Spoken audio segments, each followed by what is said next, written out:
Hi, this is Ray Rogers, and Brandy Krim has asked us to talk about our experience with liver disease, specifically cirrhosis, and that process up to liver transplant. And this is Ray, and he is going to tell us a little bit about being diagnosed with cirrhosis and how that all started. So, Ray, tell us about when in 2005 you had your gallbladder out, and that's when the surgeon told you you had cirrhosis of the liver. Well, like you say, it was 2005, and I was discovered to have cirrhosis.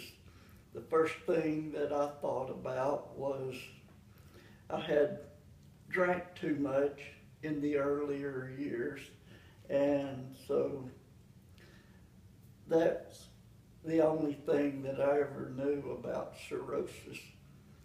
Well, it turns out in the late 70s I was diagnosed with hepatitis, and the doctors explained to me that hepatitis also causes cirrhosis, which is the type that I had.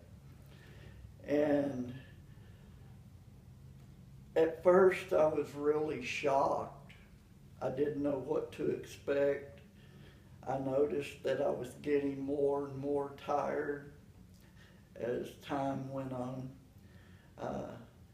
The specialist, first thing they did was put me on medications to try to get rid of my hepatitis.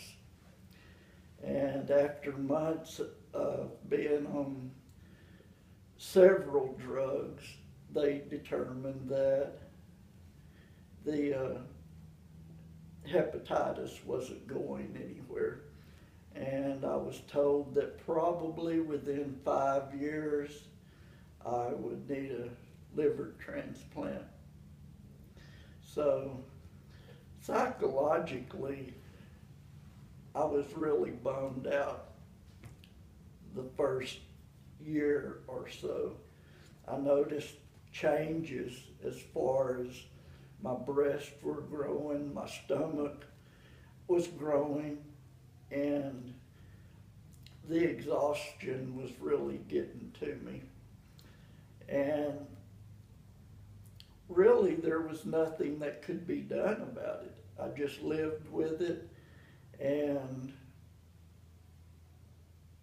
dealt with it the best I could. One of the things that bothered me most, I had a young daughter, and I didn't have energy to get out and play ball with her. And it seemed like just maybe the second year into that disease, I really started going down, and it continued. I felt bad. I knew I looked bad. My wife every morning would look me in the eyes to make sure that I wasn't turning yellow. The favorite things that I liked to do, I really couldn't do anymore. And it pretty much for years, that was my life, just being tired, run down, not being able to work regularly. I missed a lot of work. I finally got to the point to where I had to quit working and go on disability. And as the doctors had told me in the beginning, my liver started going bad. And once that happened, it was just really fast. I began getting even more tired. I had esophageal bleeding fairly regularly, and at first I didn't even know what that was.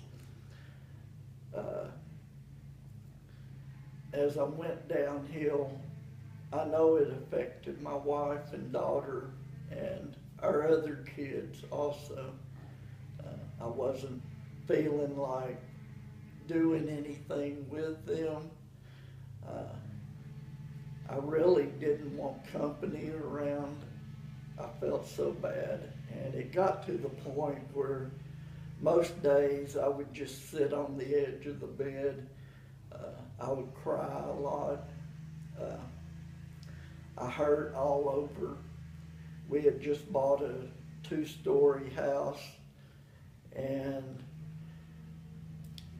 near the end, when my liver was really starting to fail, I couldn't even walk up the stairs. I would literally crawl up on my hands and knees when my wife or daughter wasn't there to see me.